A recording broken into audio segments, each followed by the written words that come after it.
And we're going to go ahead and call the meeting to order. Do we have quorum? Okay, so determining quorum, obviously everybody, we've got a head count, they're all here to meet quorum, but it's a voting item, so if everybody could please vote on the item. Okay.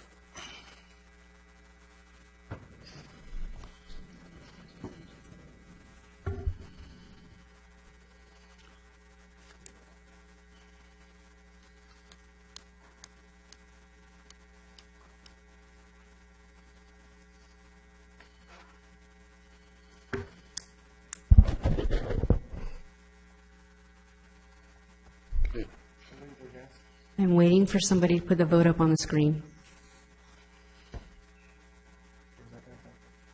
There we go.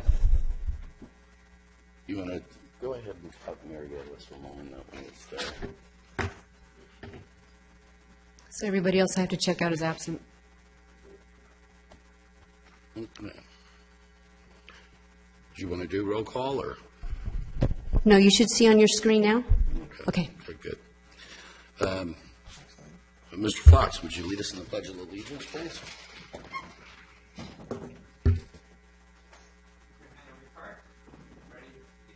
I pledge allegiance to the flag of the United States of America and to the republic for which it stands, one nation, under God, indivisible, with liberty and justice for all. Thank you.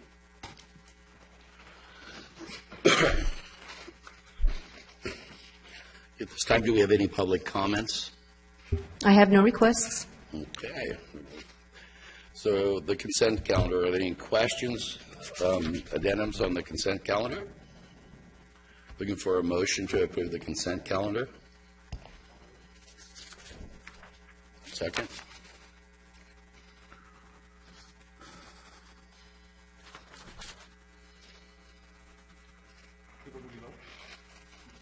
You will vote for mine.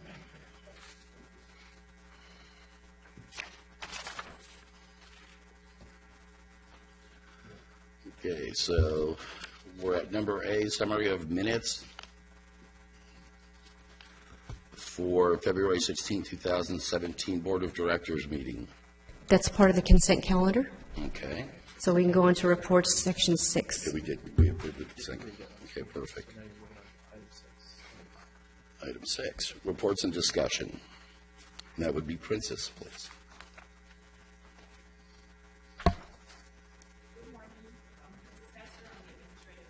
Officer for the RCHCA.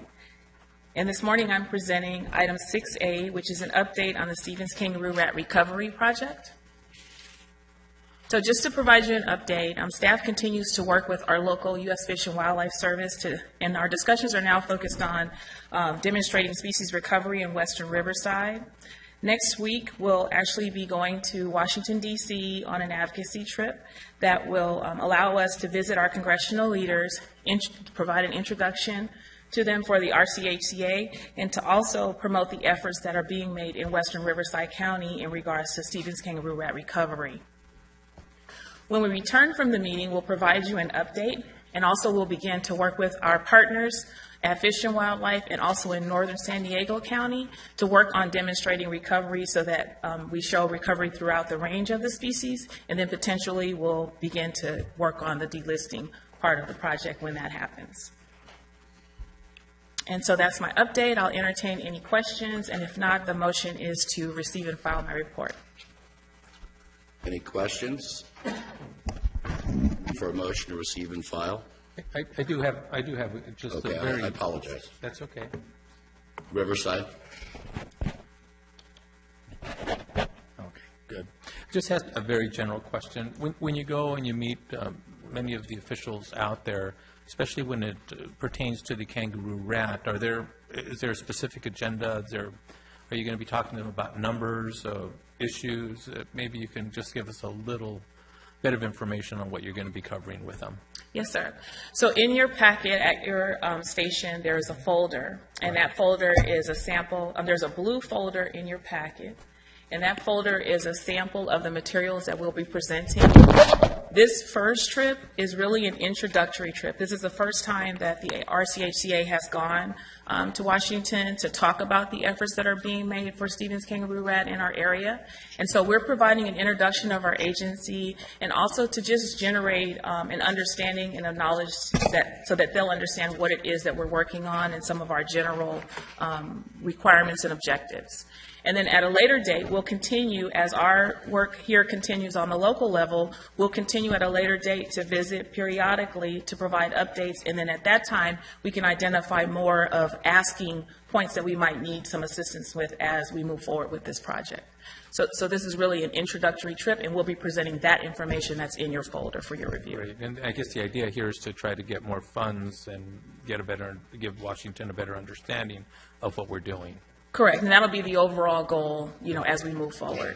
All right, thank you. Thank you. I just had a question. Who will you be meeting with when you're there? Okay, so we're meeting with officials from our local area. We're meeting with Senator Tanaka, Ken Calvert. I believe he's a representative for our area as well.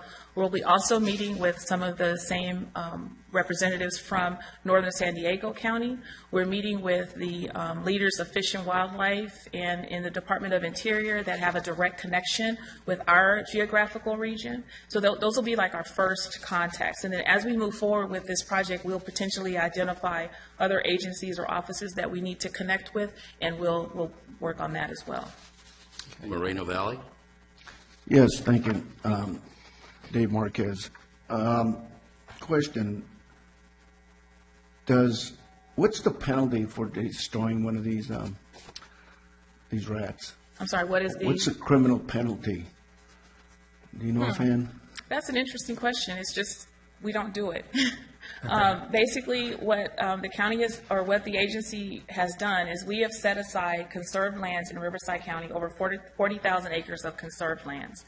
And in that SKR fee area, for all of your jurisdictions, as development of infrastructure proceeds, then the developers pay a mitigation fee to support the land management efforts that are associated with management of the reserves that are set aside for conservation.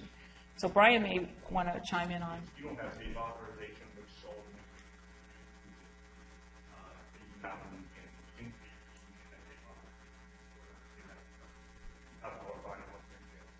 Okay, thank you very much. Thank you. Any other questions? I see no one else in the queue. This is a receive and file, so we don't need to vote on it. I believe we're moving to 6B now, Princess. Thank you.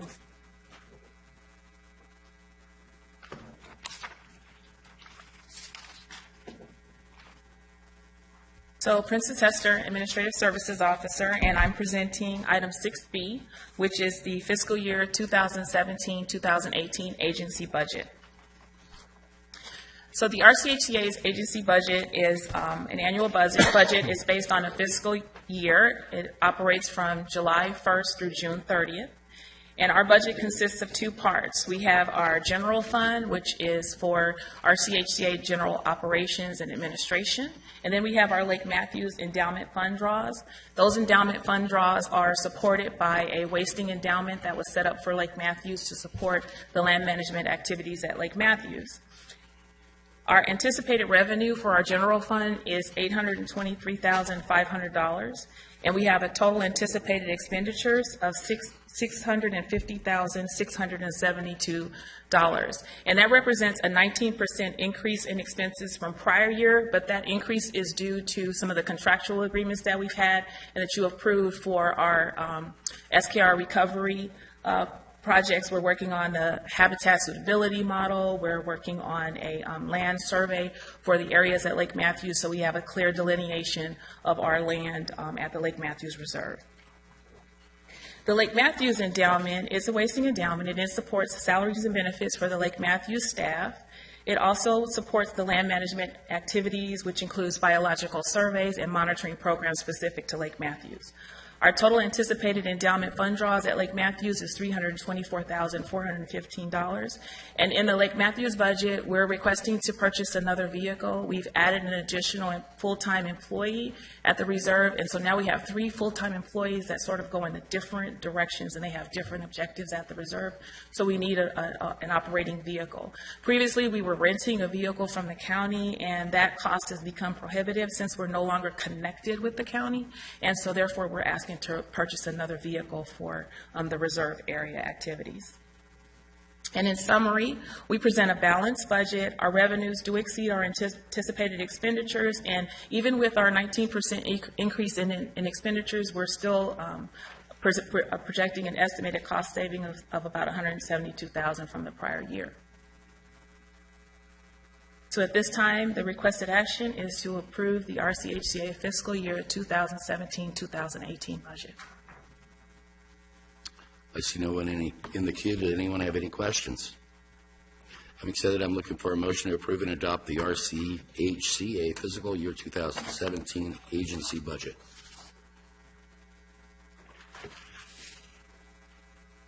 We have a motion.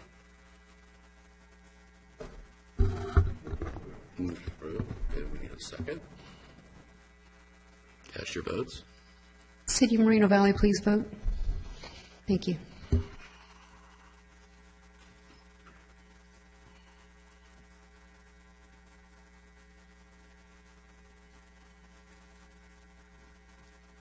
Okay, it looks like it's been approved. We're going to move to 6C, report from RAM's representative. Okay, we'll go back a little bit. Okay, so item 6C, again, Princess Hester. Item 6C is a report from our independent auditor.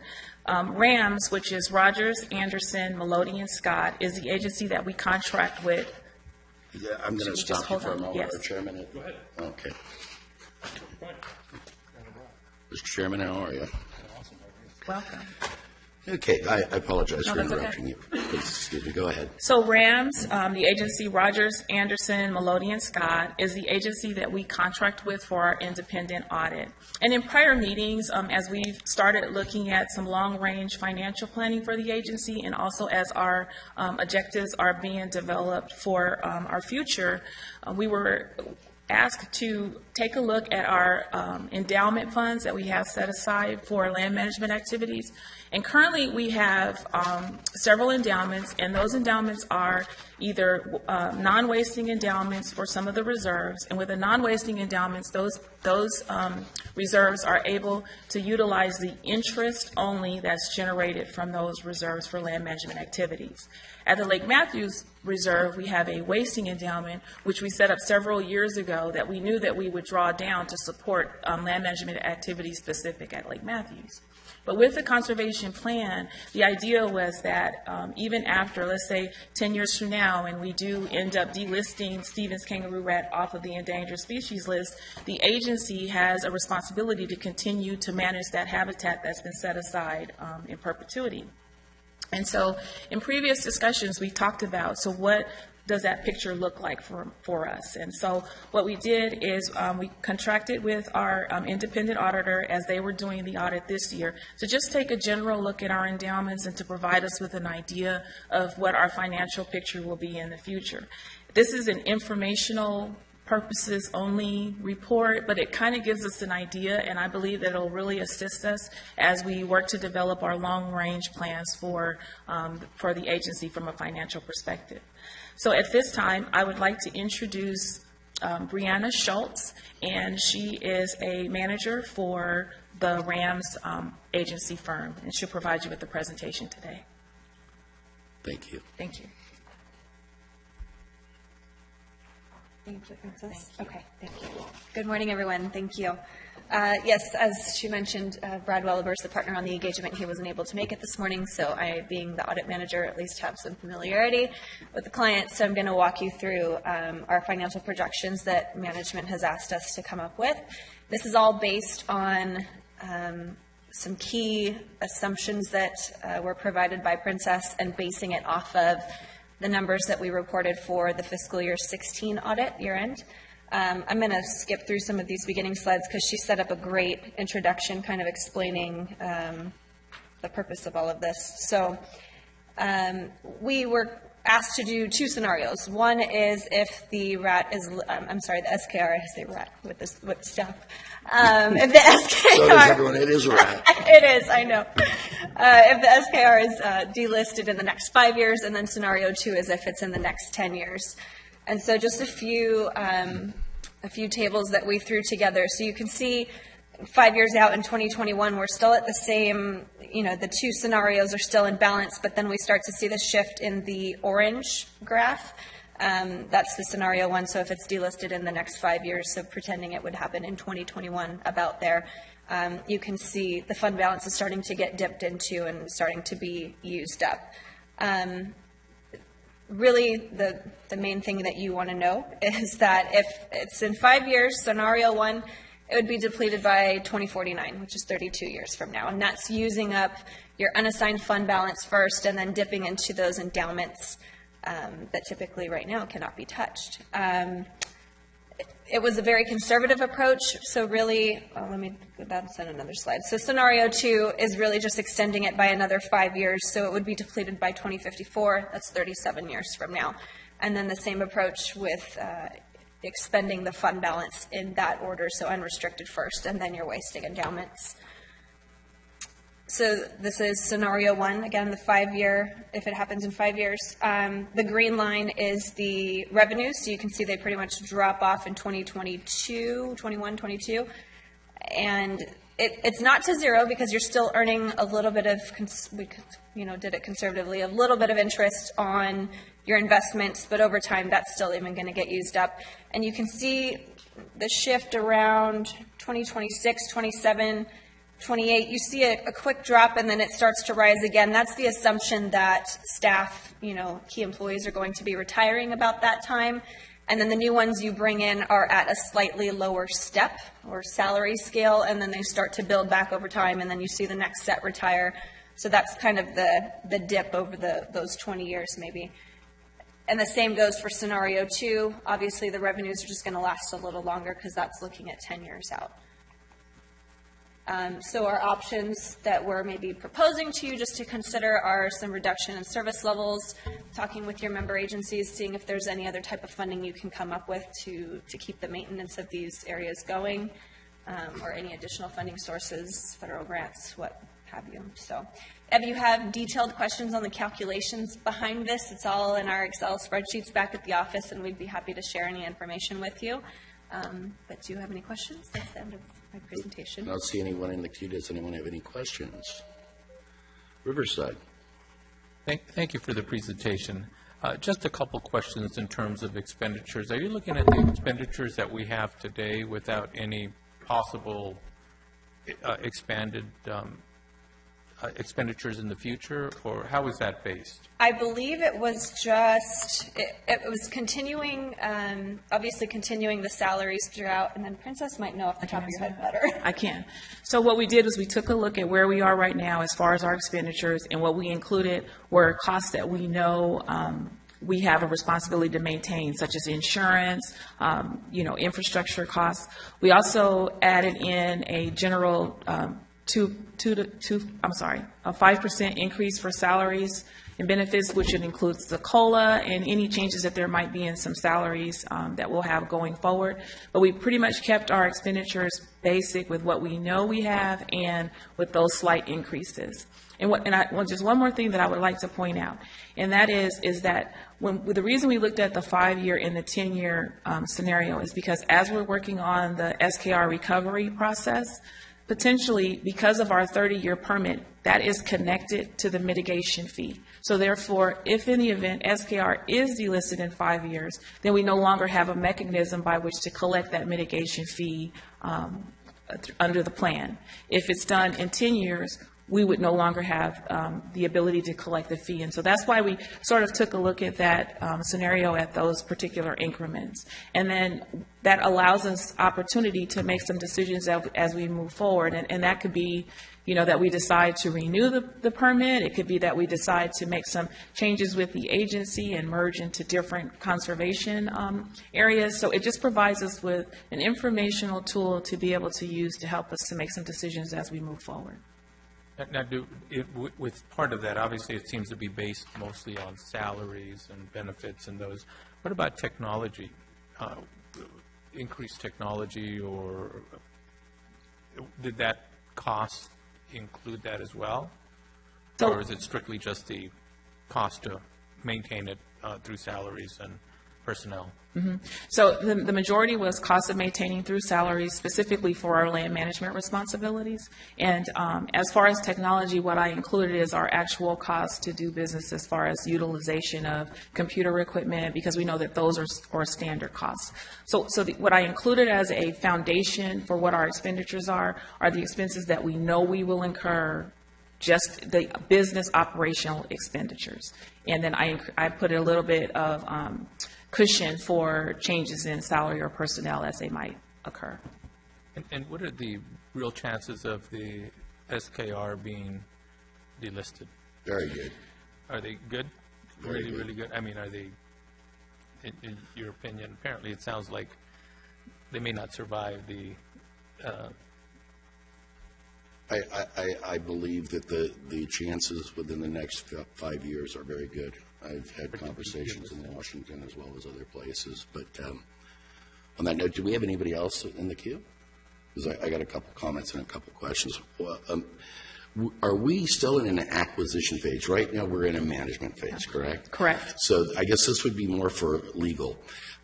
Do we have the ability to still collect $500 an acre of fee for administrative when we're not acquiring land? That would be the first question. The next question would be, if we don't, and we know that the money is not there in the endowments, then maybe we need to be looking at what a fee is going to be to help manage this for perpetuity per acre, because that's my concern. And when I first got on this committee, you remember, I was the one who asked for the Nexus study. I believe that if I did simple math and I used a CPI of 3% a year with a cost escalator in 10 years, that's 33% more. That doesn't include the devaluation of the dollar. So there's a concern there that we're going to be able to manage this. I felt very comfortable knowing that WRCOG was engaged in managing this because they're good at it. But at some point it will become a burden, and the original intent of the MSHCP as well as SKR was for RCA to manage it down the road once it was delisted.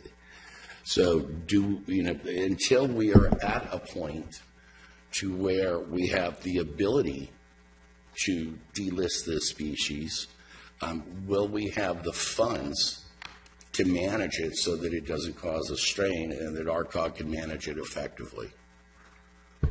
So I guess the first question would be, from a legal standpoint, can we still collect those fees? I would say that at this point, we can still collect the fees because we still have the take permit in place. If the permit was not in place, we would not be able, as the report had said, we would not be able to collect that mitigation fee. With regard to your other questions, we can look into that and advise further.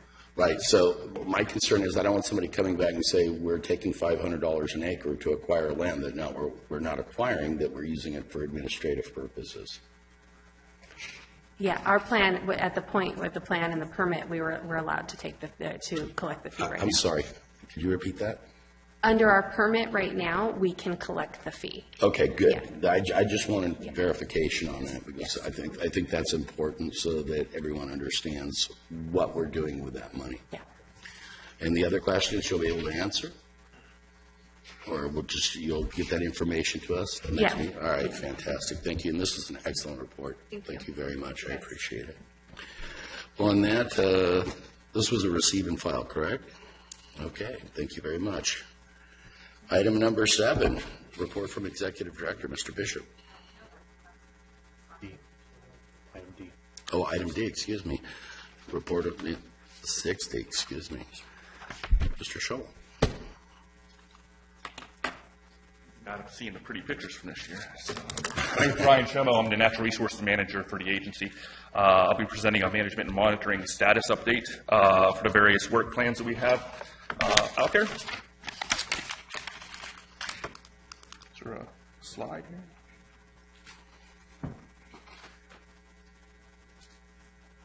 There we go. So we'll discuss the RCHCA's annual work plan, and then we're contracted by Riverside County to manage their landfills, and also MWD's. We're contracted by MWD to manage their land as well. So the annual work plan for RCHCA required us to do about 1,500 acres of non-native grassland management. We managed 1,500 acres using grazing this year. We were successful enough that we recently tried to burn it as well, and so it wasn't quite a successful burn, although we did burn 160 acres. It just wasn't a lot of thatch down there, and which is really good SPR habitat. We planted 300 cactuses for endangered cactus wren as a volunteer effort. We're not required to do so, but it is a covered species under the MSHCP, and we needed a project birthday, so we planted 300 cacti. We did all of our weed abatement that we were required to under CAL FIRE's notices. This included the lands at Lake Matthews Reserve, the Steel Peak Reserve, and also the Southwest Multi-Species Reserve, where we have lands as well. We installed, due to the extreme public pressure, I don't know if you read about it, there was a great wildflower display at Lake Street in Lake Elsinore. We had thousands of people coming up there daily, and so we had to increase our signage to keep those people focused on the existing roads. We had a lot of people going off into the habitat areas, pulling flowers and stuff, so we dramatically increased our signage down there. Did that help? Somewhat. Effective? It's like keeping 200 frogs in a wheelbarrow. You know what I mean? You're trying to get them back in as quickly as they can, but it's difficult.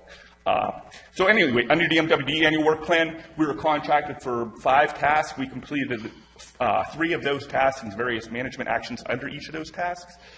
We were contracted to do a raptor survey to see if the covered species under the Lake Matthews MSHCP were using the reserve. They also wanted us to do some weed mapping to help them document the spread and the management of those weeds in future years. And also we did some management actions, and we'll get to these in a little bit in more detail, of stink net, which is kind of becoming a really regional issue. We'll speak to that in a little bit more detail in the coming slide. And the vegetation management plan, we're anticipating doing a controlled burn at Lake Matthews north of the lake coming up here in the second week of June. And we did a lot of broadcast seeding, which I'll get to the pretty pictures. And so the raptor survey, just to go into real quick detail, the idea was to go out there several times, look for any of the raptors that were covered under their MSHCP. We started in January, we finished in March. We walked 6 transects on MWD land. We added 3 additional on RCHCA land just to see what was using the reserve as a whole. We focused on the covered species, which you see on the left. We observed the bald eagle, burrowing owl, ferruginous hawk, golden eagle, northern harrier, white-tailed kite. So a lot of the species that were supposed to be out there using the reserve are actually out there using the reserve. I was quite pleased to see. The bald eagle is still out there today, so it's not a migratory bird. We think it's going to hopefully find a breeding pair and mate, so it'll be interesting to see in the future.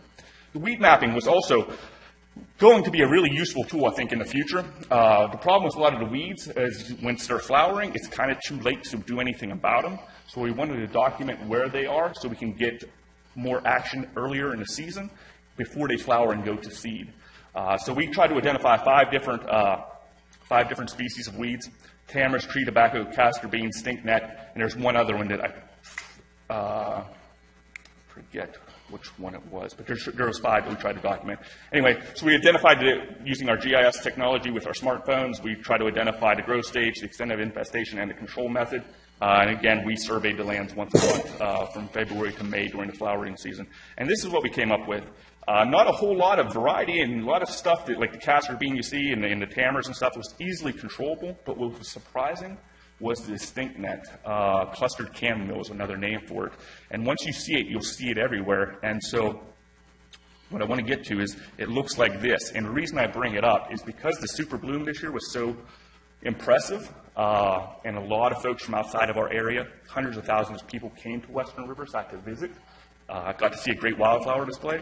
But what we're finding out is this little species of plant is becoming a monoculture in places. If you go out to Lake Paris, the San Jacinto Wildlife Area, they used to have great flower displays.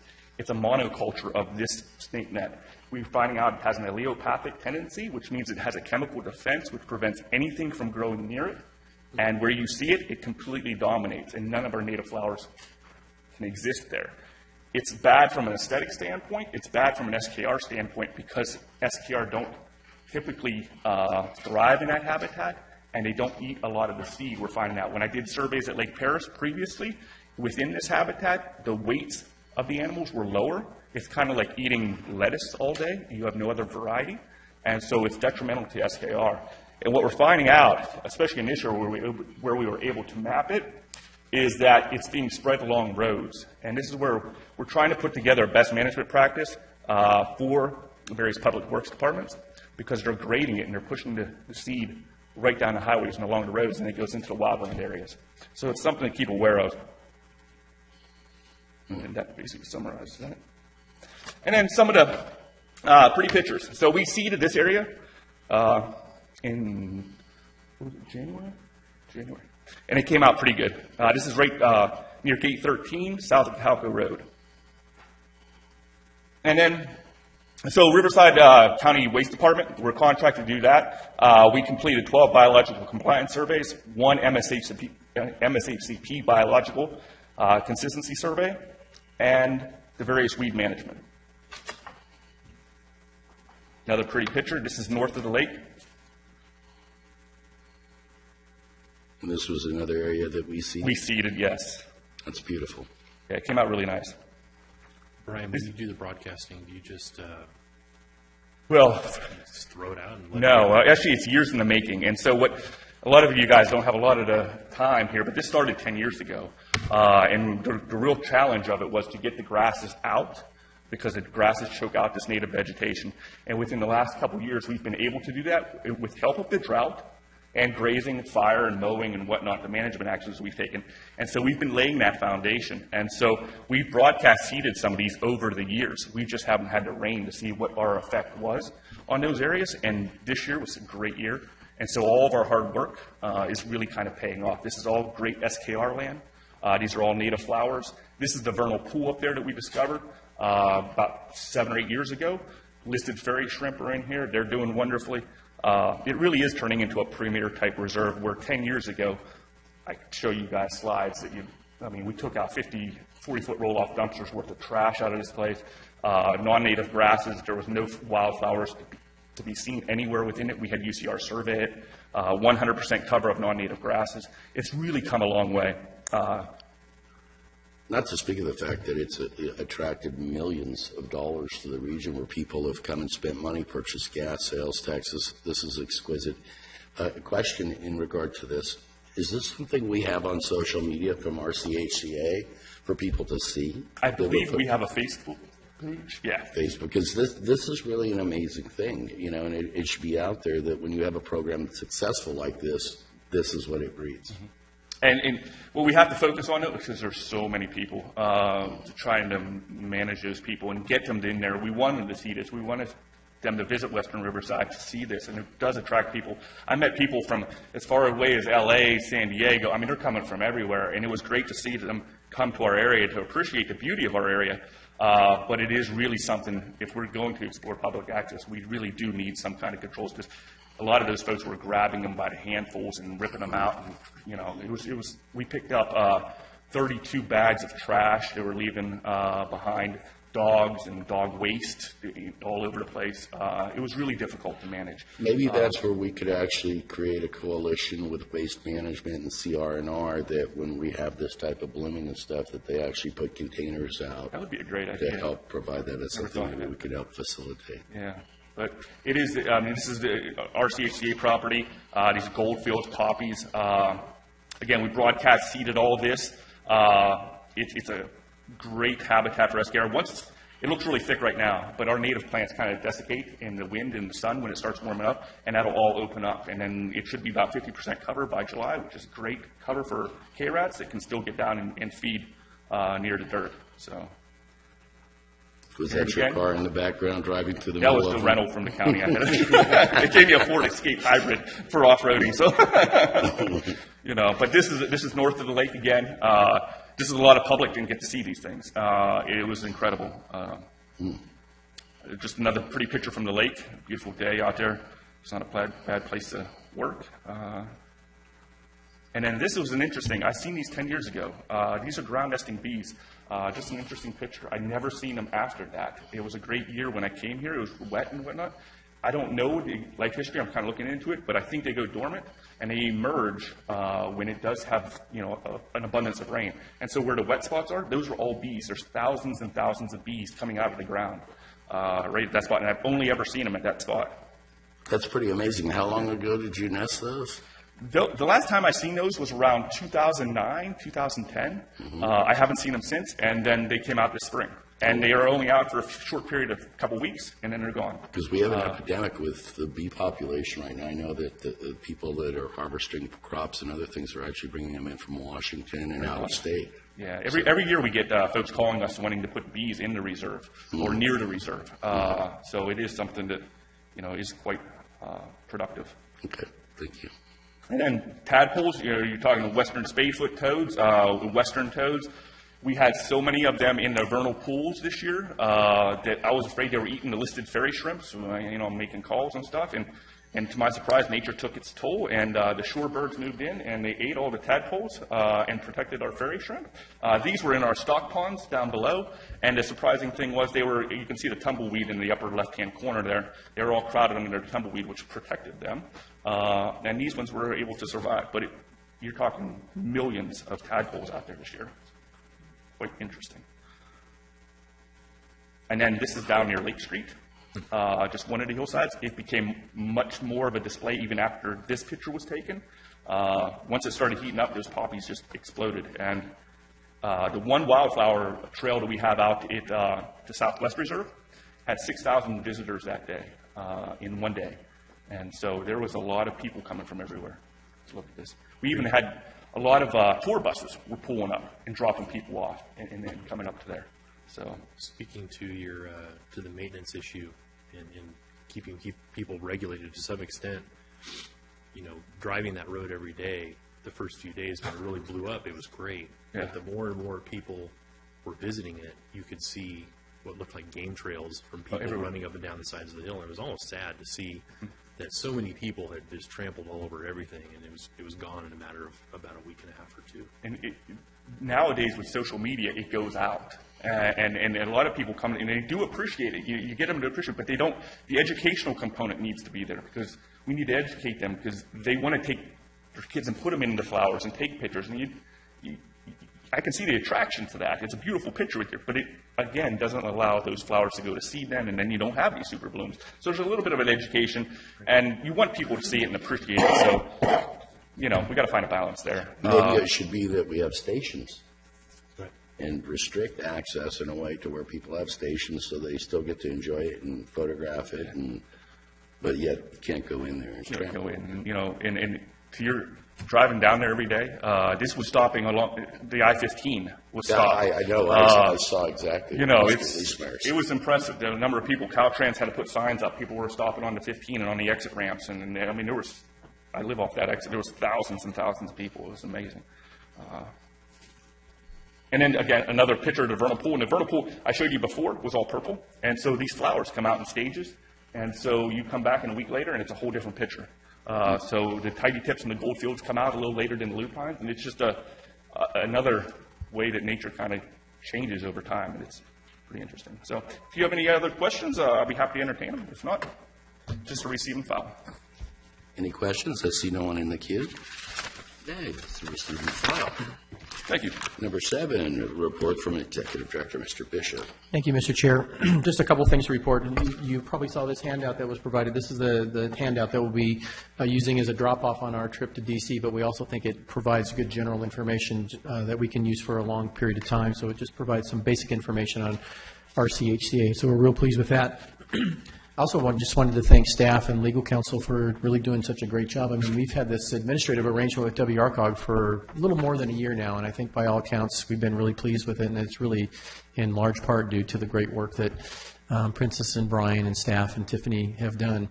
With that in mind, we are going to take a look at the management services agreement contract that we have with the county now that we've got about a year under our belt, and we'll look for some ways to maybe improve upon that would allow us to achieve some greater efficiencies in terms of being able to maybe not have to go through, such a bureaucracy to purchase things and things of that nature. So we'll look to be bringing that management services agreement contract to you if we have any changes.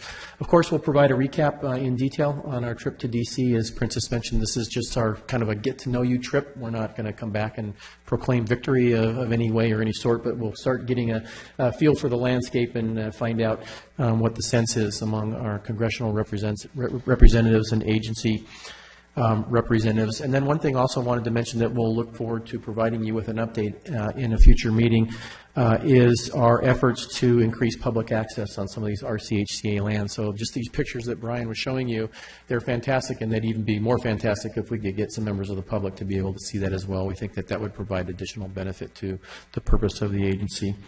So with that, Mr. Chair, that concludes my report. Oh, great. Yeah, a question for you. One of the things that we did with RCA was adopt a 3-year budget. Would it be prudent to look into doing a 3-year budget rather than a 1-year budget? I think that's actually at your discretion. I mean, we can certainly do something like that and attempt to project out, and we have the benefit of being able to look back in time, too, so it might be an interesting exercise. I think it would be something that would be prudent to at least explore. Okay, so that takes care of that. Thank you for your report. General announcements. Hearing none, our next meeting will be, our Board of Directors meeting is Thursday, June 15th, 2017, 11 a.m., same place, same time. Motion to adjourn? So moved.